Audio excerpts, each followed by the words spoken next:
Welcome back to The Breakdown with me, NLW. It's a daily podcast on macro, Bitcoin, and the big picture power shifts remaking our world.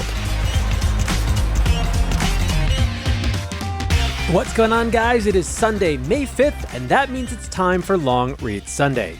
Before we get into that, however, if you're enjoying The Breakdown, please go subscribe to it, give it a rating, give it a review, or if you want to dive deeper into the conversation, come join us on the Breakers Discord. You can find a link in the show notes or go to bit.ly/breakdownpod.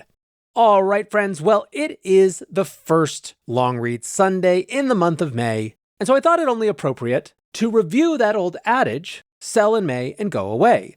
Luckily, Andre Dragos, the head of research at ETC Group, decided to write an op-ed exploring exactly that theme. It's called Sell in May and Go Away, the seasonality of crypto asset returns. Let's read it and then we will do a bit of a discussion. Andre writes, "Tick-tock, next block. Bitcoin works like clockwork, as they say.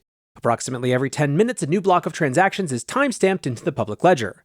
Obviously, time plays an important role in Bitcoin's protocol, but what about the seasons? Traditional financial research provides ample evidence for seasonality in equity returns. You've probably come across terms like the January effect or turnaround Tuesday. Seasonal performance patterns that are statistically significant can be observed on almost any time frame: quarterly, monthly, weekly, daily, hourly, and so on. The saying sell in May and go away has already been around since the 19th century, as the summer months tend to have shown a remarkable weakness in equity returns historically compared to other months of the year. A look at Bitcoin's average monthly returns reveals that the summer months between June and September have shown significantly lower below average returns. Now, editor's note back to NLW, there is at this point a chart which is actually very important. It shows monthly average returns are around 15%, with a chart showing what each month's average performance is. The end of the year is very strong. October has 29.5% average returns, November in the lead has 37.9% average returns, and December has 12.3% average returns, slightly below the overall average, but not that far off. The first quarter of the year is a little bit more depressed, January at 10.5%, February just above the average at 16.9%, and March at 11.9%. Then April and May are bangers. April has a 35.6% average monthly performance, and May comes in at 19.9%. And then we get into the summer session. June's average return is 8.5%, July's average is 8.7%, August's average Bitcoin return is negative 1%, and September is negative 4.6%. Point being, this is not just an errant phrase. All right, now we're back to Andre's piece. Why should we care about this? Well, if you just held cash during the months of August and September when you were on holidays, and were only invested in Bitcoin during the rest of the year, you would have outperformed a Bitcoin buy and hold investor by 4 times. Hence, statistically significant seasonal performance patterns could theoretically be used to derive significant alpha. Moreover, the average seasonal performance pattern also suggests that Bitcoin could continue to rally over the coming weeks until around June, when the average seasonal performance pattern suggests that Bitcoin could make a pause during the summer months before continuing its ascent towards the end of the year. Having said that, as mentioned above, seasonal performance patterns can be observed on almost any time frame. In this context, Bitcoin seems to have fared best at the beginning of the week, Monday to Wednesday, while the performance towards the end of the week and especially on weekends have historically been below average. Similar patterns can be observed during different trading hours. While the performance during Asian trading hours were mostly below average, European and American trading hours usually show above average performances historically. That being said, towards the end of the American trading session, Bitcoin returns have historically been the worst. Similar intraday performance patterns can also be observed in traditional FX markets, where most of the trading volumes occur during the intersection between American and European trading hours. Hello, breakers! Today's episode is sponsored by Ledger. As another cycle ramps up, it's another chance to think about your Bitcoin custody best practices, and of course, to help all the new folks do the same. Ledger is the global platform for securing Bitcoin and other crypto. Ledger combines both hardware wallets and the Ledger Live app to offer the best way to buy, sell, swap, and stake without sacrificing on security or self-custody. Ledger features cutting-edge technology in the form of a certified secure chip and a proprietary operating system, but also brings ease of use. This makes Ledger a safe and secure way to manage your digital assets without all the stress. Check out the link to the Bitcoin Ledger Nano in the show notes. 5% of all sales of the Bitcoin Ledger Nano go to support Bitcoin development.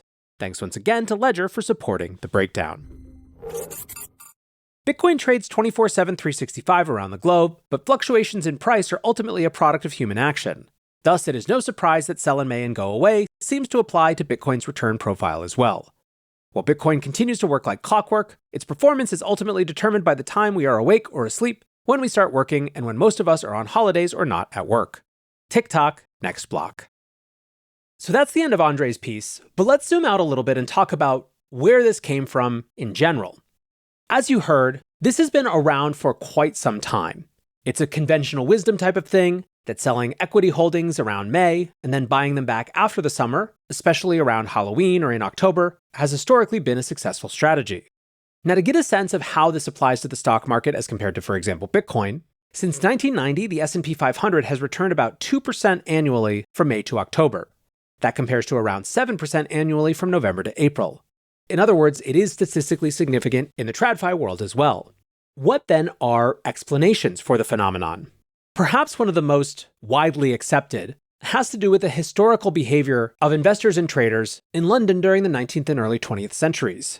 Basically, this was a time period each year where wealthy investors and traders would, if they had the means to, leave London and spend the summer months either in the country or abroad, in so doing reducing trading volumes. It's not hard to see how this pattern has, to some extent, persisted till today. Think about August in the Hamptons, for example. Another explanation has to do with the policies of different institutional investors. Many mutual funds and other big institutional investors often end their fiscal year in September, and thus might sell off holdings that aren't profitable to capture the loss before that fiscal year ends. This can lead to temporary dips in the market, which then tend to be followed up by a rebound. A third explanation has to do with consumer behavior. Of course, consumer spending patterns change seasonally, with much higher spending during the end of the year holiday season, which drives better earnings results for corporations, which then get reported, which then makes stock investors happy, which could be part of why you see those bumps in months like March and April. Now, whether this pattern continues to be observed and be the norm remains to be seen. I think it's very dangerous, of course, especially in something like Bitcoin, to assume that past performance is going to have anything to do with future results, even though it is fairly convincing historically speaking. But just take this year, for example. We've got this totally new phenomenon of the ETFs going on, and if there's some major catalyst, like, for example, an ETH ETF approval, could that actually change the trend? It's hard to say. Also, is it the case that the more that markets become decentralized, and the more investors there are who aren't working literally on Wall Street, that some of the seasonality gets reduced? Basically, you have whole big swaths of people who aren't leaving to go to their Hamptons houses. It seems kind of rational that that would reduce some of this effect. But still, as of right now, it is very significantly the conventional wisdom. And to the extent that you are looking for a reason to buy into it, at least over here in the crypto sphere where things really are trading 24 hours a day, maybe why it really matters is that it gives us all an excuse to go and, as they say, touch grass. That, I think, could be sorely needed. And so for now, this is a maxim that I will continue to abide by. Although, of course, it's not so much sell in May and go away. It's more like hodl all and come back in the fall. Anyways, guys, that is going to do it for today's Long Read Sunday. Big thank you to my sponsor for today's show. Check out the Ledger Bitcoin Orange Nano. 5% of sales will go to support Bitcoin development. Until next time, be safe and take care of each other. Peace